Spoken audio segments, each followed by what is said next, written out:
அதுல என்ன ஆச்சுன்னா ஒரே ஆளுக்க ஓட்டு. பொதுமக்களே நீங்கள் எல்லாம் புரிஞ்சு கொள்ள வேண்டும்.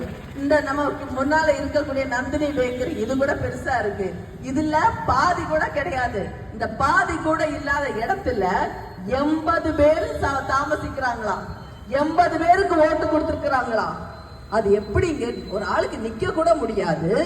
அப்ப எப்படி 80 பேர் அந்த சின்ன ரூமுக்குள்ளால உட்கார்ந்து இருப்பாங்க? 50 ஸ்கொயர் ஃபீட் வீட்டுக்குள்ளால.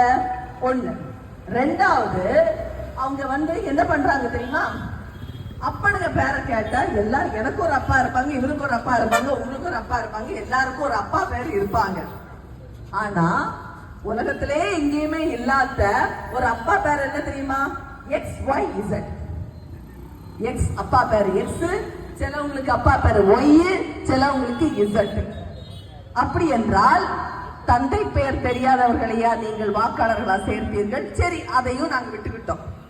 அதுக்கப்புறமா பூத் நம்பர் 25ல தமிழ்நாட்டில் இருக்கக்கூடிய ஒரு உதாரணத்தை சொல்றேன். 25ல அன்னைக்கு ஓட்டு நடந்திருக்கும். இன்னைக்கு தமிழ்நாட்டிலையும் கர்நாடகாலையும் கேரளாலையும் ஒரே நாள்ல ஓட்டு நடக்குதுன்னு வச்சுக்கோங்களேன். அப்போ என்ன நடக்குது தெரியுமா? தமிழ்நாடு சென்னையில ஒருத்தவங்க ஓட்டு போட்டிருப்பாங்க. ஒரு சகுந்தலான்னு ஒருத்தவங்க, ஒரு எக்ஸாம்பிளுக்கு சொல்றேன். அவங்க ஓட்டு போட்டவங்க காலையில 9 மணிக்கு ஓட்டு போட்டுட்டு அடுத்து 10 மணிக்கு எங்க பண்றாங்க? ஆந்திரா ஹைதராபாத்ல போய் போடுறாங்க. பிளைட்ல போனா கூட 10 மணிக்கு அடுத்த ஓட்ட போட முடியாது, 9:30 போட முடியாது. அவங்க அடுத்து போட்டிருக்காங்க.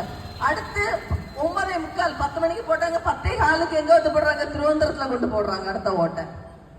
அப்போ இப்படியாக இவங்க பறந்து போனாங்களா எப்படி போனாங்கன்னு தெரியல. அப்படியே ஃபுல்லா ஓட்ட போட்டுட்டே இருக்கிறாங்க. இவர்கள் போட்ட ஓட்டு ஒரே நாள்ல 60 ஓட்டு.